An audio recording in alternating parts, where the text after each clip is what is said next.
मुख्यमंत्री नायब सिंह सैनी ने कहा कि प्रधानमंत्री नरेंद्र मोदी द्वारा स्वतंत्रता दिवस 2025 को लाल किले की प्राचीर से घोषित जीएसटी सुधारों को मात्र 1 महीने के भीतर लागू कर दिया गया है। ये मोदी की गारंटी का प्रमाण है जो सदैव पूरी होती है। जीएसटी में किए गए ये सुधार आत्मनिर्भर भारत की दिशा में मील का पत्थर साबित होंगे। प्रधानमंत्री के दिए गए स्वदेशी मेक इन इंडिया आह्वान को साकार करने में भी ये सुधार महत्वपूर्ण भूमिका निभाएंगे। मुख्यमंत्री नायब सिंह सैनी ने कहा कि जीएसटी ने कर प्रणाली को सरल और पारदर्शी बनाया है। इसने राज्यों के बीच व्यापार में आने वाली बाधाओं को भी दूर किया है और प्रधानमंत्री मोदी के एक राष्ट्र एक कर एक बाजार की परिकल्पना को साकार किया है। उन्होंने कहा कि जीएसटी परिषद की 56वीं बैठक में नागरिकों पर बोझ कम करने और अर्थव्यवस्था को मजबूत बनाने के लिए कई महत्वपूर्ण निर्णय लिए गए। सीएम का कहना है कि जीएसटी करों को तर्क संगत बनाने में रोजमर्रा इस्तेमाल के उपभोक्ता सामान सस्ते होंगे, इसलिए मध्यम वर्ग की बचत बढ़ेगी और आगामी त्योहारों के सीजन में खरीदारी से बाजार को बड़ा लाभ होगा। उन्होंने कहा कि अब देश में जीएसटी की सिर्फ 2 ही मानक रहेंगी, एक 5% और दूसरी 18%। इसके अलावा अहितकारी वस्तुओं के लिए विशेष दर 40% समेत अन्य विशेष दरें रखी गई हैं। जो दर 12% और 28% को समाप्त कर दिया गया है। इसके अलावा लोगों पर टैक्स का बोझ और कम करने के लिए सेस को भी खत्म कर दिया गया है। कपड़ा और उर्वरक पर इन्वर्टेड ड्यूटी स्ट्रक्चर को हटाया गया है। इससे डीलरों के लिए पूंजी का अवरोध कम होगा।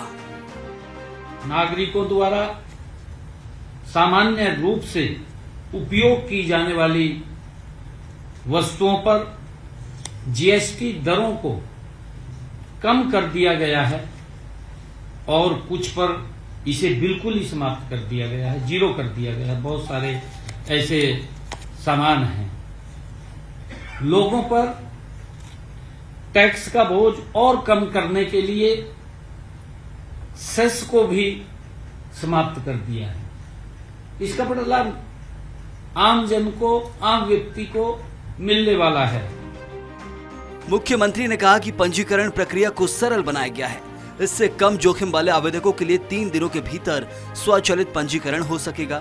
सिस्टम विश्लेषण के आधार पर और एक निश्चित समय सीमा के भीतर प्रोविजनल रिफंड जारी करना शामिल है। मुख्यमंत्री ने कहा कि हरियाणा एक कृषि प्रधान राज्य है और हरियाणा के अनुरोध पर विचार करते हुए जीएसटी परिषद ने फसल अवशेष प्रबंधन में उपयोग होने वाले कृषि उपकरणों पर जीएसटी दरों में कमी की है। उन्होंने केंद्रीय वित्त मंत्री निर्मला सीतारमण का आभार जताया और कहा कि इन कदमों से हरियाणा के खाद्य प्रसंस्करण उद्योग को भी बढ़ावा मिलेगा। किसानों को अपनी फसलों का मूल्यवर्धन करने में मदद मिलेगी और ग्रामीण क्षेत्रों में रोजगार के अवसर पैदा होंगे। इन कदमों से हरियाणा के खाद्य प्रसंस्करण उद्योग को भी बढ़ावा मिलेगा।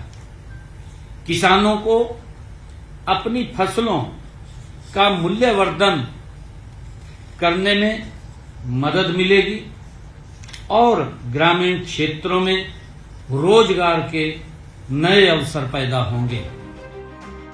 मुख्यमंत्री ने कहा कि सिंचाई और जुताई मशीनरी जैसे कृषि उपकरणों पर जीएसटी दरों को 12 से घटाकर 5% करने का निर्णय भी एक स्वागत योग्य कदम है। इससे किसानों के लिए कृषि उपकरणों की लागत कम होगी। जैव कीटनाशकों और उर्वरक इनपुट्स जैसे कि अमोनिया, सल्फ्यूरिक एसिड और नाइट्रिक एसिड पर अब 5% जीएसटी लागू होगी, जिससे इनपुट लागत कम होगी। इसके अलावा ट्रैक्टर और ट्रैक्टर पुर्जों पर भी जीएसटी दरों को कम किया गया है। इसमें 1800 सीसी से कम इंजन क्षमता वाले ट्रैक्टरों पर जीएसटी दर 12 से घटाकर 5% कर दी गई है, जबकि 1800 सीसी से अधिक इंजन क्षमता वाले ट्रैक्टरों के लिए दर 28 से घटाकर 18% कर दी गई है। ये प्रगतिशील कदम किसानों को आधुनिक कृषि मशीनरी अपनाने के लिए प्रोत्साहित करेगा और खेती में आधुनिकीकरण को बढ़ावा देगा। इन कटौतियों से उत्पादन लागत में काफी कमी आएगी। छोटे और मध्यम उद्यम मजबूत होंगे और इस क्षेत्र में अधिक रोजगार पैदा होंगे। ये इससे एक बहुत बड़ा लाभ बेरोजगारी को भी समाप्त करने में मिलेगा।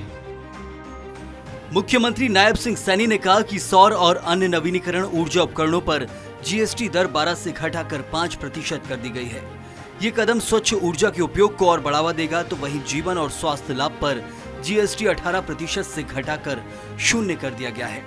इससे न केवल प्रीमियम की लागत कम होगी बल्कि परिवारों को और अधिक वित्तीय सुरक्षा और अधिक सस्ती चिकित्सा उपचार सुविधाएं मिलेंगी। Bureau report, Swaraj express.